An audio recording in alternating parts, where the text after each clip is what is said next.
Очень маленький фактор времени, зазор между тем, когда человек может вернуть в русло аварии устранимо, и катастрофы. Вот для Чернобыля было всего 56 секунд.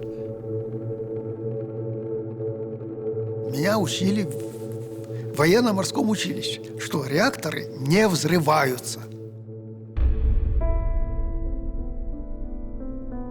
Единственная ошибка была то, что дали команду, потому что он увидел, что вроде тепловая мощность еще есть, там каких-то 50 мегаватт. И дал команду, чтобы поднимали мощность. А дальше все знают, что произошло.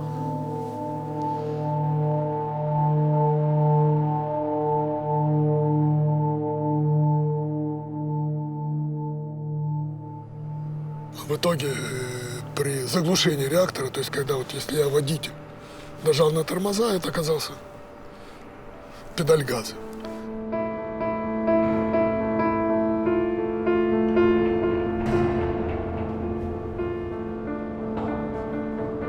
Это реактор. Нельзя говорить о том, что персонал был где-то сбоку. Он нарвался на то, что он не знал.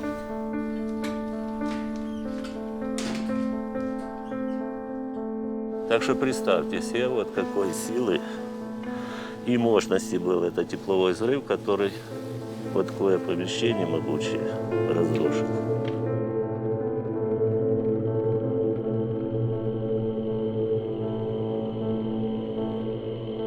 Очень сложное и опасное сооружение, которое полностью понять, что такое, невозможно было с самого начала.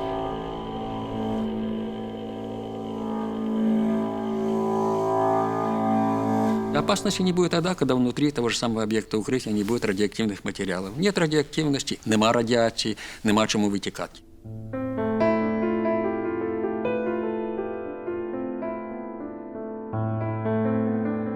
Было понятно, какая радиационная обстановка в городе, и что разрушен реактор, и активная зона реактора, что здесь уран, трансурановые элементы, в которых период полураспада 10/4 лет, и это ж нереально возвратиться в такой город для проживания. Полностью ликвидировать радиационное заражение не удалось, и я думаю, что, в общем-то, в ближайшие 100 лет вряд ли эта проблема будет решена. Да все смотрят, а что тут? Тут ничего тут, как на Крещатике. Но возить надо показывать, надо рассказывать, чтобы люди понимали, к чему приводит. Плохо учишься, вот следствие. Дисциплины нет, вот следствие. Что здесь жили нормальные люди, очень умные, грамотные, патриоты своего дела. Но разгильдяйство было. Кто создавал эту установку? Прекрасные ученые, прекрасные инженеры, проектанты. Не докрутил, скажем так, где-то недооценил, не досчитал, не понял последствий того или другого. Есть последствия.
Тяжело, 25 лет.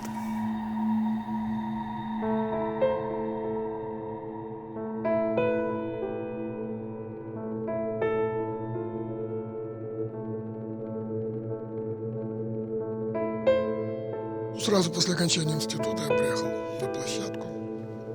Ну, что значит площадка? Песок и лес, снег. Первый раз я появился на площадке 8 марта 1971 года. Тогда 8 марта еще не был выходным днем. Тогда были только первые фундаменты, пурга, много снега. То есть тогда вообще был сильный очень ветер такой колючий. Тогда вообще где-то первый, второй этаж общежития, там на въезде, кирпичное, только начинали строить. База материальная была хорошая, строилась быстро. Первый микрорайон вообще как-то вот на глазах буквально вырос. Все было быстро. Наша задача была такая самая, успевать сажать деревья.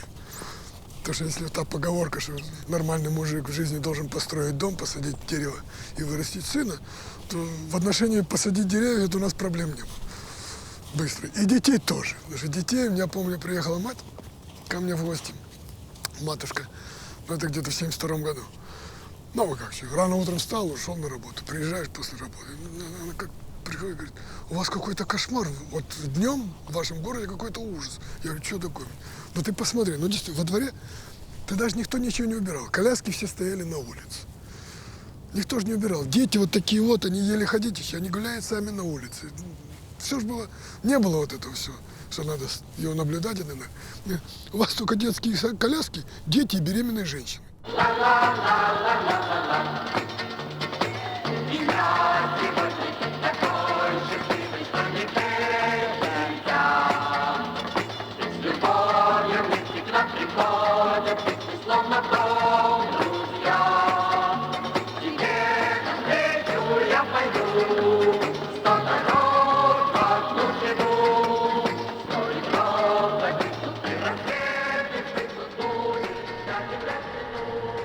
Далее, вот это вот фекальная насосная станция.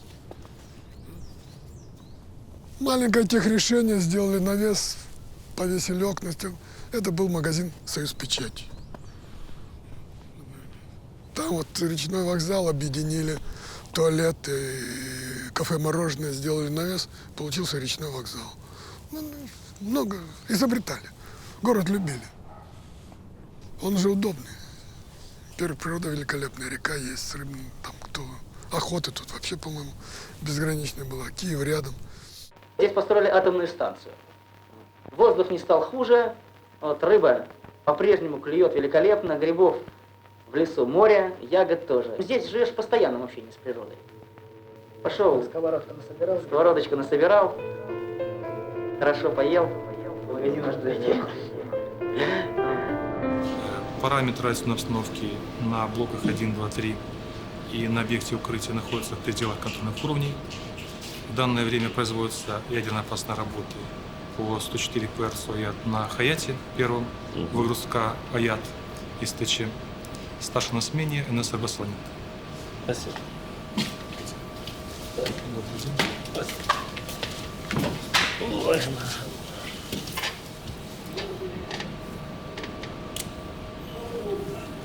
Я начинал учиться вообще в Одесском технологическом институте пищевой промышленности имени Ломоносова. Была группа дозиметристов, подготовка воды и топлива, там группа была. А все остальные факультеты там были технология муки, зерна, виноделия и так далее. Я просто здесь был на практике в 1978 году. Мне очень понравилось. Сам город, строящийся. Станция вот здесь, на этом щите мы работали. Первый раз я тогда посетил центральный зал, стоял на реакторе, на пятаке реактора. Это впечатлило, да. Раньше в этих коридорах тепло было, жарко аж. Да, когда реактор был на мощности, очень сильное было тепловыделение. А сейчас холодно и тоскливо. Стоять на пятаке реактора в этой обуви было невозможно. Пекло ступни. А тепло нормально было стоять. Нет, ну если долго постоять, так пробежаться можно было.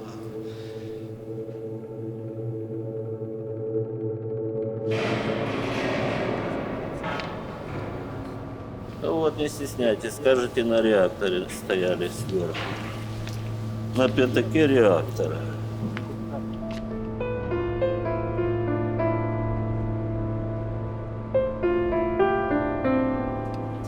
Вот это все внизу. 3000 кассет примерно с топливом. Это верхняя часть, плитный настил, который снимается, чтобы был доступ у вас к технологическим каналам, в которых, собственно говоря, работает топливо.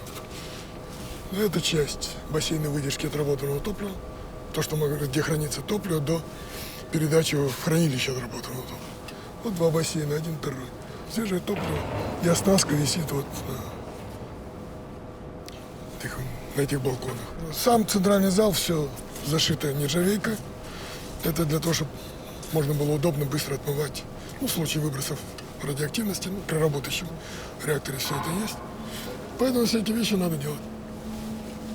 Это реактор.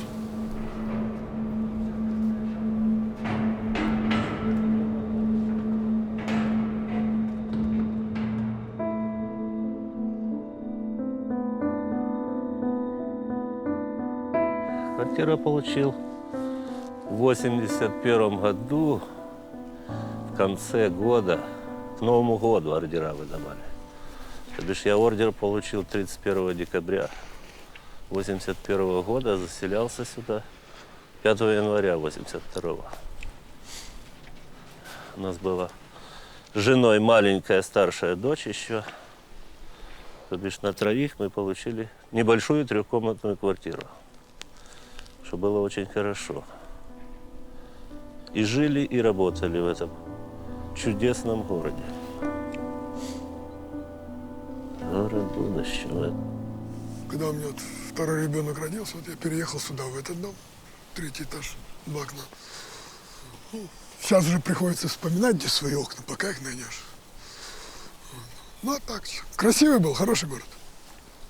Великолепный вот дворец культуры. Я много ездил, так сказать, но мало видел таких, откровенно говоря. Город был. Ты такой праздник, вот там, в том же Киеве, 1 мая теперь нет, там, 7 ноября. Ну, вот 1 мая на демонстрацию выходит весь город. Он ходит по кругу, вообще говоря. То есть вот, там стояли трибуны, так сказать, вот здесь проходили колонны. То есть я в 83 году я уезжал 2 мая на Балаковскую площадку, довел цех до трибуны, ушел, отсюда уже приветствовал проходящих современников. Когда сбывается наша мечта, нельзя не задуматься над смыслом слова «счастье». В чем оно? В свершениях? Да. Но только ли? Именно в такие минуты и понимаешь, что сам путь к цели тоже был счастьем.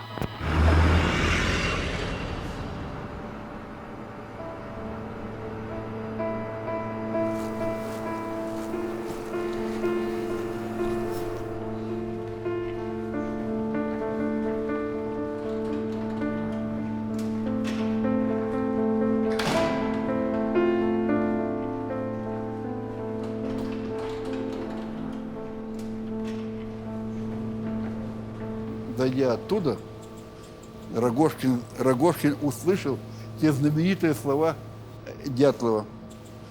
Говорите, что взрыв произошел после нажатия АЗ-5, иначе нам пиздец.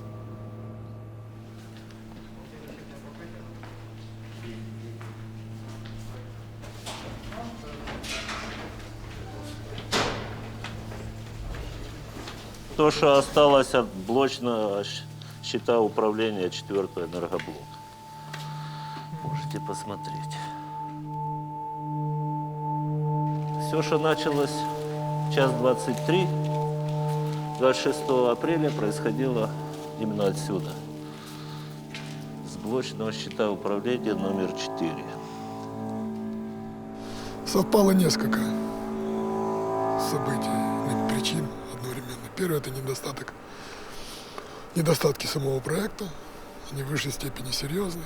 Были известны, к сожалению, задолго до аварии. Большая беда в том, что эти, так сказать, недостатки не были доведены до персонала, до того, кто работает на пульте. Причем вообще, в принципе, понимали об этих недостатках, но не понимали, не знали их последствий. Тут с этой стороны Сиур сидел, старший инженер управления реактором. Старший инженер управления реактором 4-го блока Топтунов в момент аварии или во время аварии стоял за пультом управления стержнями, пытаясь удержать мощность на нужном уровне. Отсюда он управляющими стержнями управлял реактором, то бишь с помощью стержней держал цепную реакцию в пределах нормы. К сожалению, он эту мощность провалил, и она упала до нуля. Или, как защищался, говорил Дятлов, до 30 мегаватт. Упала мощность до нуля или не упала в момент остановок. И около этого на суде ломались, и половина копий была сломана именно на этом моменте. Потому что по правилам, если до нуля мощность упала, то уже поднимать нельзя реактор. Надо выжидать 2-3 суток. А если она не упала до нуля, а Дятлов доказал, что упала до 30 мегаватт, то само поднять можно было. Не сработали внутренние предохранительные устройства. Не почувствовали. Персонал не почувствовал. То есть, когда он перешел ту грань, которая становится опасной. Хотя формально действовал по существу, то кроме 2-3 нарушений, которые не ведут непосредственно к аварии, действовал в пределах тех инструкций норм. Здесь столпились и Топтунов, и начальник блока Акимов, и Дятлов. Но был ли Дятлов здесь или не здесь, он отрицает, что он был около этого пульта. Многие говорят, что был. Здесь был Дятлов, здесь он командовал, и все выполняли его указания. Очень маленький фактор времени, зазор между тем, когда человек может вернуть в русло аварии устранимой, и катастрофы. Вот для Чернобыля было всего 56 секунд. В итоге при заглушении реактора, то есть когда если я водитель нажал на тормоза, это оказался педаль газа. Вот примерно произошло то же самое. То есть когда останавливаю реактор, он взорвался. Вместо того, чтобы остановиться, он взорвался. То есть это само по себе уже не лезет ни в какие ворота, как можно сделать такую установку, такой автомобиль, если я пытаюсь его остановить, он у меня разгоняется. Вот это абсурд, и никто не хочет, продолжает спорить о причинах, когда это абсолютно непонимаемые вещи для нормального человека. Как так? Вот десятки, сотни миллионов людей едут на машине. Я нажимаю на тормоз, она взрывается. Я считаю, может, единственная ошибка была то, что дали команду, потому что он увидел, что вроде тепловая мощность еще есть, там каких-то 50 мегаватт, и дал команду, чтобы поднимали мощность. А дальше все знают, что произошло.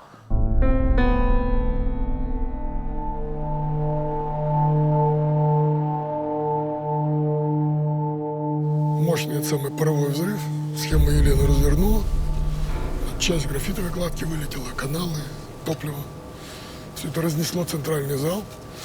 Стенки тут хорошие, по 2,5 метра, если я не ошибаюсь. Так что представьте себе, вот какой силы и мощности был этот тепловой взрыв, который вот такое помещение могучее разрушил.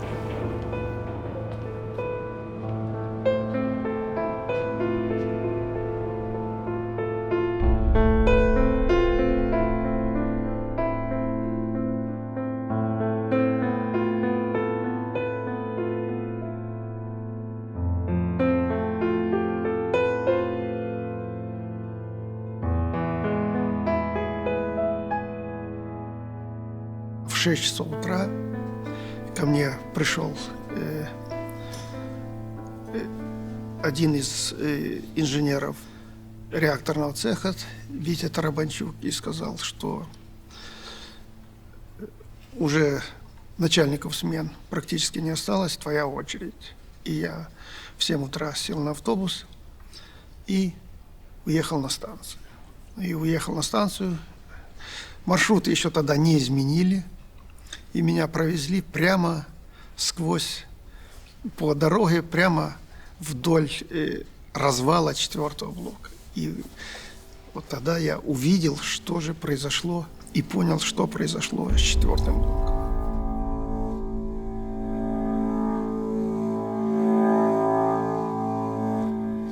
Ночь на 7 мая, по-моему, или 6 мая, вышел в машинный зал, это огромное, 800 метров остекленное здание, разбитая кровля, светятся звездочки в небе,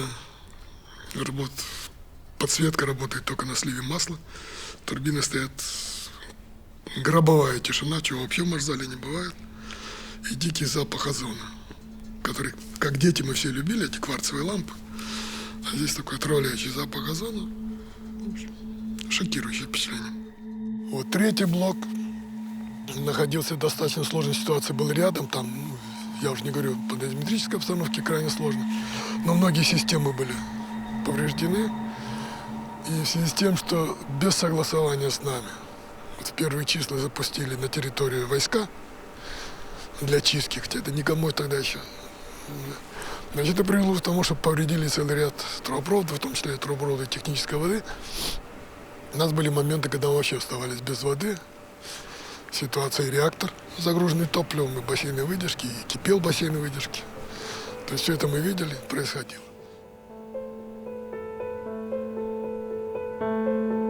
Все курили, все в этом помещении, поэтому обстановку можно понять. Ну, то помещение вообще было грязное по существу, потому что люди же с улицы, там все эти попытки как-то преградить, ну, чистили, конечно, постоянно.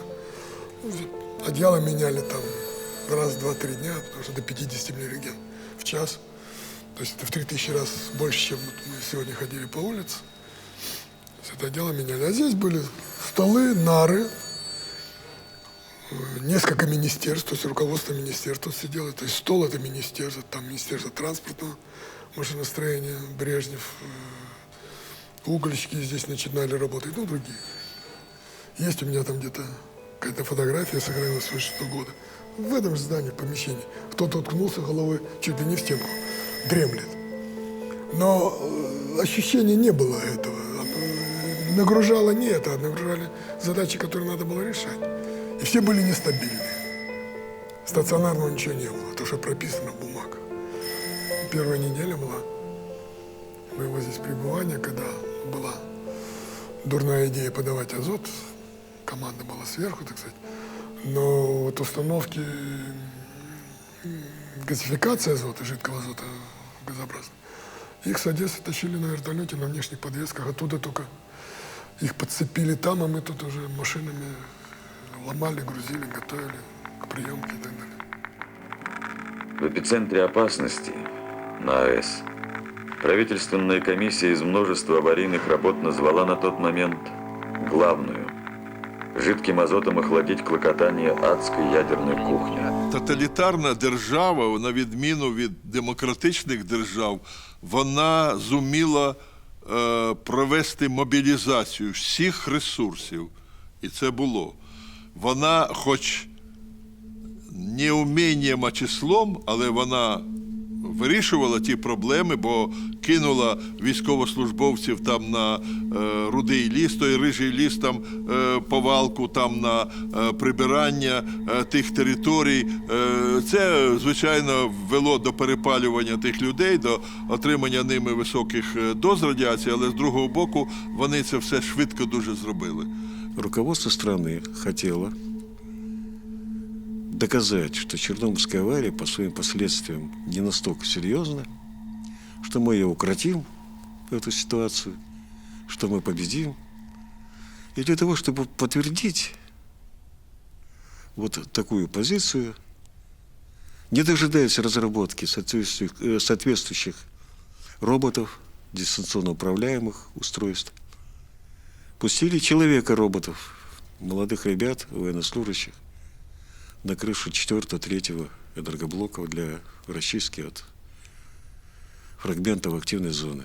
Чрезвычайно опасная работа. Мы проводили и проводим исследования, где наглядно показали, что в ликвидации последствий катастрофы должны принимать участие только профессионалы.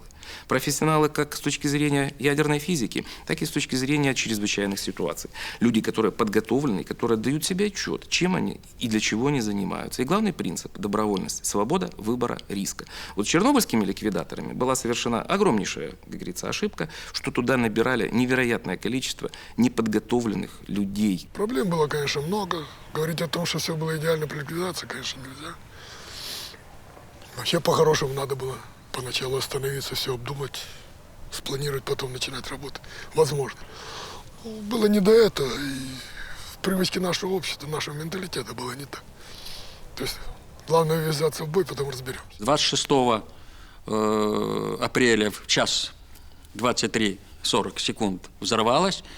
Ночью уже формально облетел вертолет эту территорию, увидел, что разрушенный реактор. На следующий день собрались, в общем-то, и через сутки начали засыпать реактор из вертольотов всякими этими, в общем-то, сипучими смесями.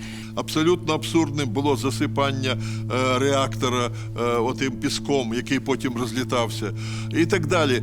Абсолютно було, бо не підготовлені були ні морально, ні фактично, ні матеріально до того, що сталося. І я думаю, що там було дуже багато помилок, перепалили людей, тисячі, сотні тисяч. І я думаю, що можна було б, звичайно, обійтися набагато меншим числом жертв і тих людей, які просто їх кидали так, от, як і під час війни. Це метод, радянський метод ведення бойових дій. Не вмінням, не кваліфікацією високою, а массами. Кидай и все. Мы поехали вот здесь, по северной части, попытались организовать уборку графита с помощью липучек. Были сделаны такие липучки, неудачный опыт, но неважно. Потом мы вернулись сюда, по карте посмотрели, слушай, я, говорю, проеду вот здесь, по этой дороге. Это вдоль Машзала, ряда. Я говорю, ну, поезжай. Он на МР, так сказать, с коллимированными источниками, датчиками поехал туда. Потом часа через 2 появился, говорит, там закрыл дверь. Глаза полуквадратные. Там, говорит, кошмар. Я говорю, шутка. Ты знаешь, там какие-то баки есть. Я около них развернулся, и там мощность дозы 1800, а потом меня зашкалило. И там видны хвостовики кассет. Все, а утром где-то вот часов 8, может быть, раньше. Ну, 3 офицера заходят, один капитан 3-го ранга, полковник, ну, я же не помню звание. Офицеры, нам приказано, это самое, вы Штейнберг? Я говорю, да. Укажите место, нам приказано убрать. Я говорю, что убрать? Вот то, что вы вчера обнаружили. Ну, тут, а поскольку разговоры уже, хотя тогда все было секретно. Те разговоры все, ну, штабисты сидят. Разговоры все раз так привстали, я смотрю, тут уши на макушке. Но я вам объясняю, что, ребята, убрать нельзя. Если умереть хотите, то это можно. Но убрать вы это не умереть. Нам приказано, если мы не выполним задачу, нас вечером, так сказать, погоны сорвут, там, все прочие вещи. Ну, тогда кто может отменить? Отменить может только командующий. Ну, попросил генерала позвонить, говорит, он меня не послушает, звони сам. Они меня соединили, позвонил генерал армию. Туда, Господи. Герасимов Иван Александрович. Но он выслушал, все понял. Тут же отозвали ребят. Ну, так сказать, на этом вроде как закончился сам процесс. Ну, как можно такую задачу, причем поставил задачу кто-то из бывших здесь командиров химических войск, поставить задачу убрать 1800 ремней в час топлива. Причем так, это с расстояния с МР в любом случае не ближе метров 10.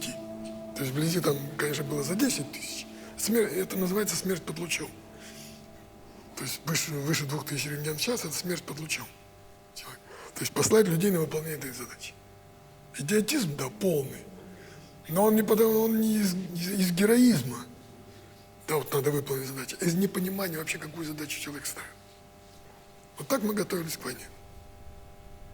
Были громадные средства материальные и финансовые брошены на дезактивацию сел, на дезактивацию Припяти. Они ничего не дали. Дезактивация в некоторых случаях проводилась до 7 раз. Полевой перенос повторный полностью нивелировал все работы по дезактивации. Их мыли, ветер подул, загрязненность примерно такая же.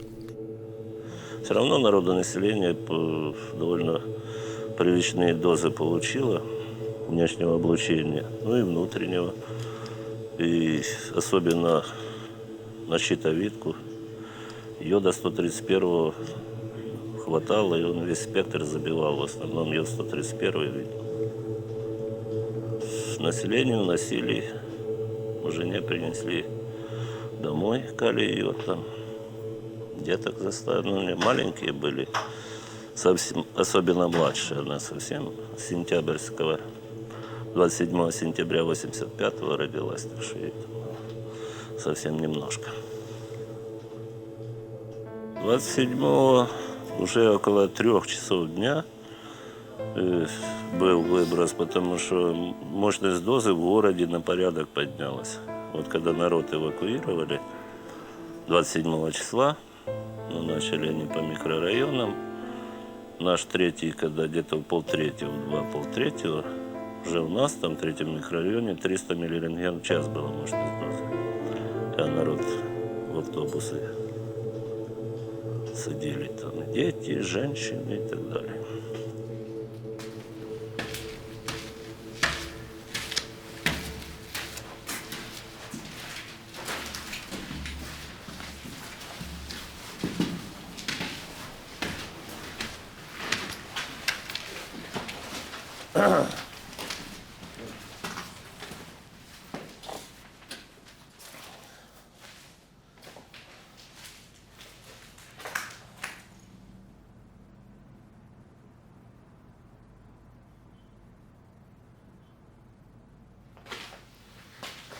Ну, такой небольшой зальчик.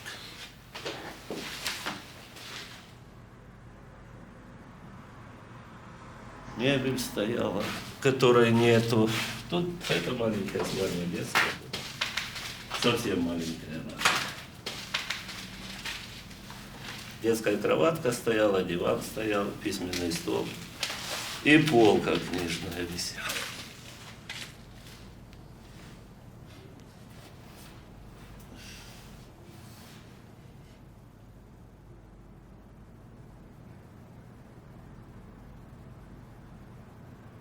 Было понятно, какая радиационная обстановка в городе, и что разрушен реактор, и активная зона реактора, что здесь уран, трансурановые элементы, в которых период полураспада 10/4 лет, и это ж нереально возвратиться в такой город для проживания.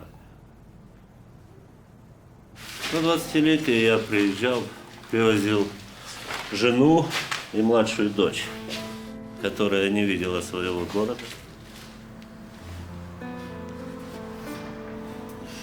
Жена эвакуировалась, не видела больше тоже, ни разу в городе не была. Дочь хотела посмотреть, где она родилась.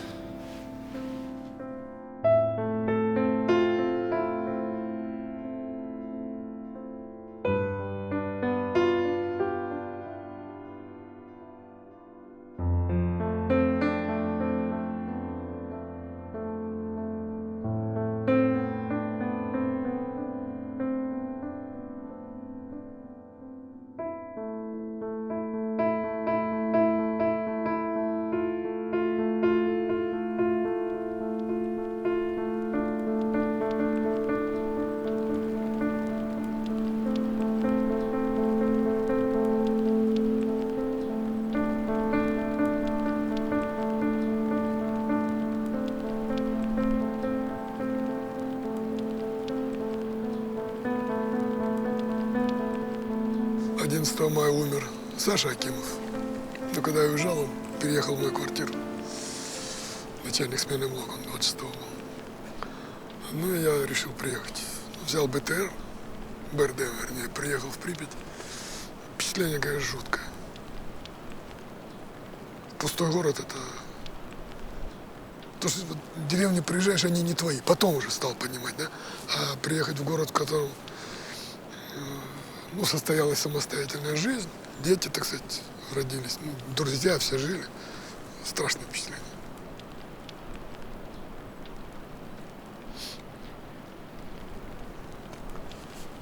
Сложно передать. Во-первых, есть город, брошенные коляски. Масса вот этих домашних животных. Кошки, собаки там бегали и так далее. Куры, по всей видимости, пришли, шипели, что-то в соседней деревне. белье на балконах сохнет, рыба, рыбаков много, знаете, это самые вяленые ребята, и работают все светофоры. И пустота полная. На въезде БТРы, здесь стоял в центре где-то БТР. Ну, патрульные, то есть город практически так заблокирован, чтобы проехал по городу, сказал себе, больше я сюда никогда не приеду.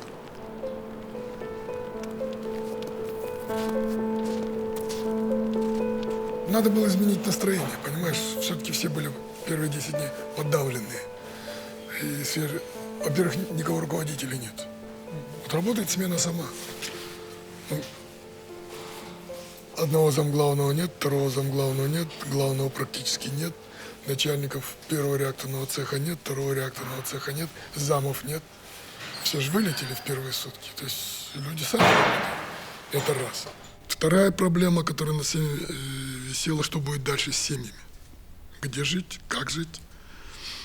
То есть это в первые, ну, скажем, 3-4 недели это была вот такая весьма серьезная. Третья, вообще одна из самых серьезных психологических проблем была это чувство вины. Чувство вины, никто не знал, что произошло.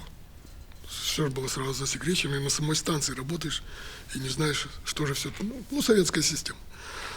Но чувство вины оставалось, все равно это понятно, что это на коллективе. И вот сегодня это сложно говорить.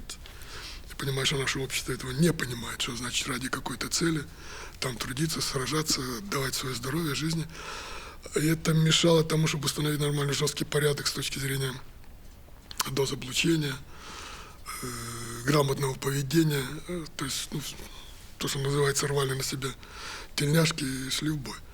Чаще всего мне, конечно, вспоминается 86-й год. Это, как бы, можно сказать, был год, который четко проявил, кто есть кто, на что человек каждый способен. Вспоминаю сейчас, где-то 600-700 человек оставалось на станции, где-то к середине мая. Часть людей вывели.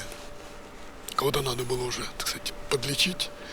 Надо было людям дать возможность устроить все-таки семьи, разобраться, где у кого что. Ну и просто лишний народ здесь был не нужен. И вот в таком режиме мы прожили буквально, скажем так, до конца июня, когда начались активные восстановительные работы. Ну, во всяком случае, мы хоть понимали, что происходит. На самом деле, видя эти большие величины мощности дозы, как-то старались уберечься. Хотя работа надо было делать, задания выполнять, поэтому многие из нашего отдела уже, очень многих живых нету.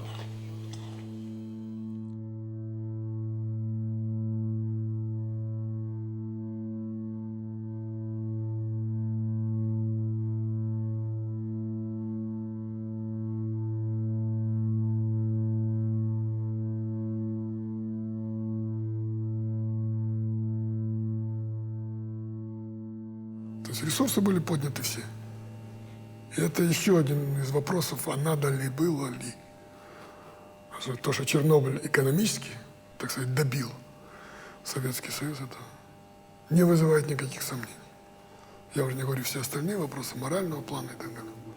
Открытость информации. Чернобыль взорвал.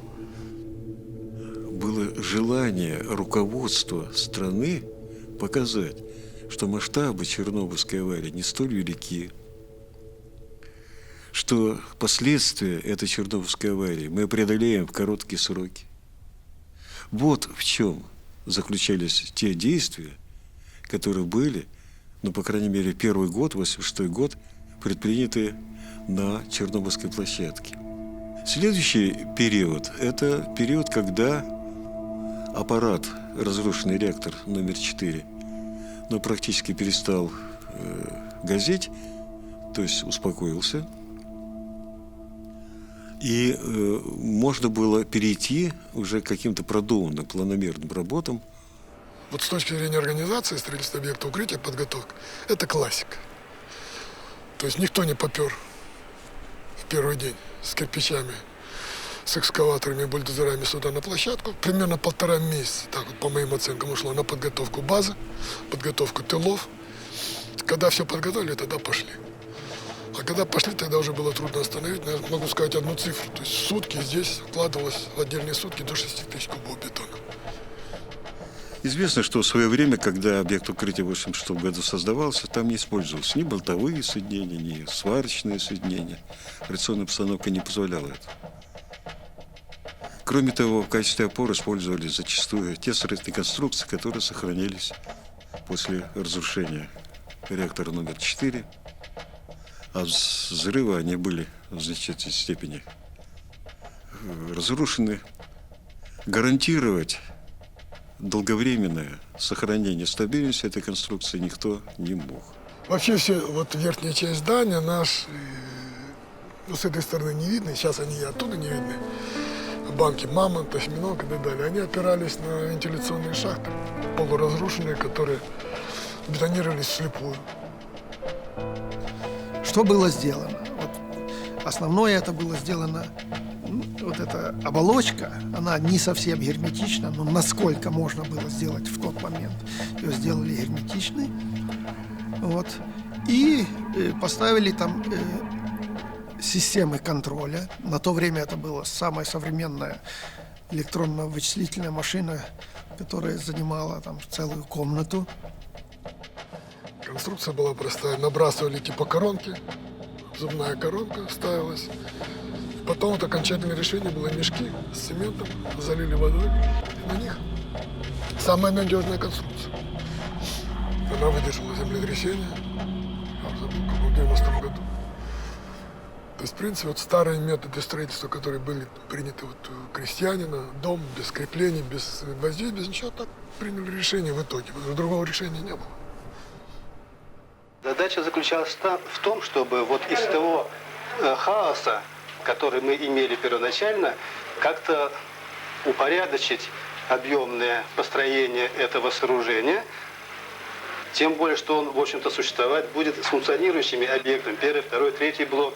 И наша задача как-то его по возможности влить в общий ансамбль, хотя бы в том смысле, чтобы он не был напоминанием какой-то раны или же необузданной силы атома, а чтобы был каким-то все-таки символом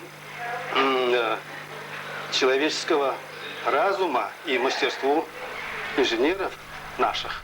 Срок эксплуатации был дан 30 лет. И это был один из вопросов. Сам реактор, состояние объекта укрытия реактора уже было готово к эксплуатации, а у нас еще не было даже сформулированы ни пределов безопасности, ничего. То есть, вот накрыли, и дальше что? А как эксплуатировать? Судьба объекта укрытия носит много как и загадок, так и странностей. Это связано с тем, что это очень сложное и опасное сооружение, которое полностью понять, что такое, невозможно было с самого начала. Я часто слышу, всегда возмущаюсь, что вот объект укрытия, который сейчас стоит, якобы на 30 лет рассчитан. Ни насколько он не рассчитан. Госсоюза отказался определять срок службы объекта, который создан вне правил и создан на развале. На объекте укрытия, который мы построили, не было ни параметров безопасности, ни долговечной строительной конструкции. Вообще не было никаких гарантий. И ни одна организация в будущем, ни один руководитель в будущем в здравом уме, конечно, не мог взять на себя ответственность целиком за этот объект. То есть, понимаете, когда что-то быстро-быстро сделали, а потом нужно все-таки в порядок это привести. Вот. Так вот, в 1986 году очень быстро локализовали это все, присыпали, засыпали, вот. От людских глаз убрали. Ну, а все последующие годы, значит, нужно было. И до сих пор временные захоронения, они так до сих пор существуют, вне всяких правил. Если первоначально там внутри вот этой новой арки предполагалось, в общем-то, некое хотя бы технологические участки для того, чтобы можно было проводить работы, связанные с извлечением, сортировкой, там, с упаковкой и так далее. Сегодня этого нет. Сегодня строится, грубо говоря, халабуда. Я другого слова не вижу, не знаю русского слова. То есть это для того, чтобы вот так плохая хозяйка, для того, чтобы к ней пришли гости, и увидел, о, как у вас чисто, у вас так приятно, красиво, а у нее все, в общем-то, весь мусор под ковром. Есть кровля, дальше под ней находится так называемый центральный зал, то есть бывший центральный зал реактора. Это огромное помещение, и вот там много находится различных завалов. Мы их называем завалами. Вот этого хаоса. Вот когда мы крышу снимем, этот хаос будет перед нами. Основную опасность представляет пыль, радиоактивная пыль, которая находится на этом объекте. И в случае обрушения либо существующей конструкции, значит, возможен выброс. Что в укрытии? Матрицы нет. В смысле, матрица есть, но она раскрытая лежит и разрушенная. Вот, раз. Но все остальное нету. Нету ничего, да? Вот ту арку, которую сейчас сделает, это локализующая оболочка, вот, да, она будет выполнять функцию одного барьера. Но даже на заре атомной техники с одним барьером ничего не запускали, не вводили в работу. То есть нужно вводить хотя бы еще один барьер. Вот. В случае обрушения возникнет так называемый пылевой коллапс, то есть пылевой выброс в атмосферу большого количества тех радиоактивных материалов, которые накоплены в объекте укрытия. И это могло привести к повторному, очень серьезному заражению зоны в пределах 30 километров, а если неблагоприятные были бы погодные условия, то и за пределы зоны что-то могло выйти. И Беслон на площадке опять ситуация была бы чрезвычайно серьезной. Стоит нам только дунуть туда чем-нибудь, на эти скопления ТСМ хорошо, то сразу поднимется достаточно много радиоактивных веществ в воздух. И опасности не будет тогда, когда внутри того же самого объекта укрытия не будет радиоактивных материалов. Нет радиоактивности, нема радиации, нема чему вытекать. Серьезнейшая мировая авария делается по какому-то крестьянскому методу. Что-то делают, потом смотрят, потом деньги просят, опять делают. А где же конец и где результат, на что мы должны ориентировать, это остается открытым. Работа по приведению вот этого разрушенного блока в безопасное, так сказать, полностью состояние, а это значит нужно все убрать вообще-то по стандартам, то это будет длиться еще десятилетиями, если не столетиями. Полностью ликвидировать радиационное заражение не удалось, и я думаю, что, в общем-то, в ближайшие 100 лет вряд ли эта проблема будет решена. Вот если вот авария закончилась, то там должна остаться зеленая, экологически чистая площадка. Но на самом деле, я думаю, очень немногие люди будут спорить со мной о том, что там есть, как говорится сейчас, экологическое неблагополучие, мягко скажем, и что все человечество сподобилось только построить там новый безопасный конфайнмент, еще не сподобилось, а готовится это сделать. И это будет тоже временным, как говорится, убежищем лет на 100, ну типа на нас хватит.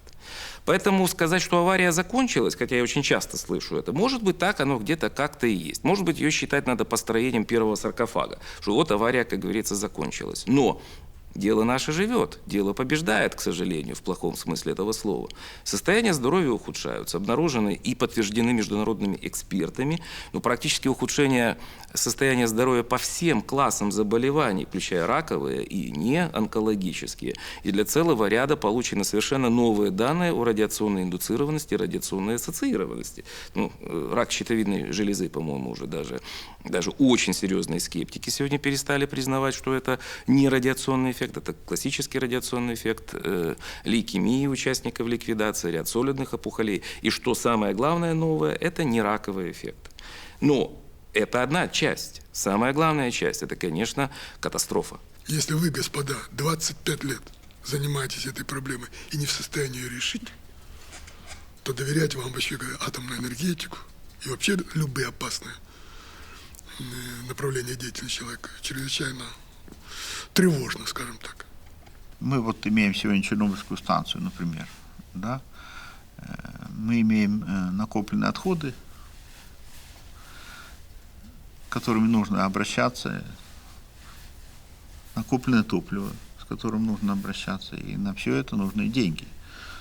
Вот вы сейчас сказали о том, что сколько будет стоить эксплуатация ну, безопасность конфамится. Ну, сколько-то будет стоить эксплуатация хранилища отработанного ядерного топлива нового, заводов переработки отходов, хранилищ, куда повезут эти отходы. Это тоже будет стоить. Контейнеры, которые нужно будет изготовить, это тоже будет стоить.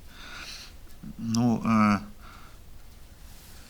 все, вот, например, черновая станция проработала там сколько-то лет, да, все это накапливалось, правильно? А теперь на того, чтобы со всем этим обращаться, нужны деньги.